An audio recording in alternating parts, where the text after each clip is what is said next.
ਹਾਂਜੀ ਆਪ ਸਾਰਿਆਂ ਨੂੰ ਸਤਿ ਸ਼੍ਰੀ ਅਕਾਲ। ਅਰਜੈਂਟ ਜਿਹੜੀ ਆ ਰਿਕੁਆਇਰਮੈਂਟ ਆ ਫਲਿੱਪਕਾਰਟ ਕੰਪਨੀ ਨੂੰ ਲੜਕਿਆਂ ਦੀ ਜ਼ਰੂਰਤ ਆ ਅਤੇ ਕੰਮ ਆ ਡਿਲੀਵਰੀ ਬੋਏ ਦਾ। ਸਮਾਨ ਜਿਹੜਾ ਘਰਾਂ ਦੇ ਵਿੱਚ ਪਹੁੰਚਾਉਣਾ ਹੁੰਦਾ ਵਾ। ਤਨਖਾਹ ਜਿਹੜੀ ਆਪ ਜੀ ਨੂੰ ਮਿਲੂਗੀ 20 ਤੋਂ ਲੈ ਕੇ 25,000 ਤੱਕ ਰਹੇਗੀ।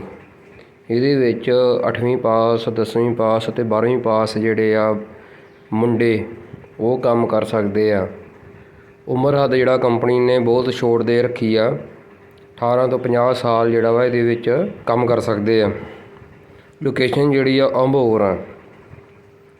ਇਹਦੇ ਵਾਸਤੇ ਜਿਹੜਾ ਜ਼ਰੂਰੀ ਜਿਹੜੀ ਚੀਜ਼ਾਂ ਤੁਹਾਨੂੰ ਚਾਹੀਦੀਆਂ ਵਾ ਉਹ ਆ ਆਪਣਾ ਤੁਹਾਡਾ ਆਧਾਰ ਕਾਰਡ, ਮੋਟਰਸਾਈਕਲ ਬਹੁਤ ਜ਼ਰੂਰੀ ਆ। ਇਸ ਤੋਂ ਇਲਾਵਾ ਜਿਹੜਾ ਵਾ ਐਂਡਰਾਇਡ ਫੋਨ ਜਿਹੜਾ ਹੁੰਦਾ ਵਾ, ਜਿਹੜੇ ਆਪਾਂ ਆਮ ਚਲਾਉਂਦੇ ਆ, ਉਹ ਤੁਹਾਡੇ ਕੋਲ ਹੋਣਾ ਚਾਹੀਦਾ ਵਾ। ਦਿੱਤੇ ਹੋਏ ਨੰਬਰ 'ਤੇ ਕਾਲ ਕਰੋ। ਧੰਨਵਾਦ।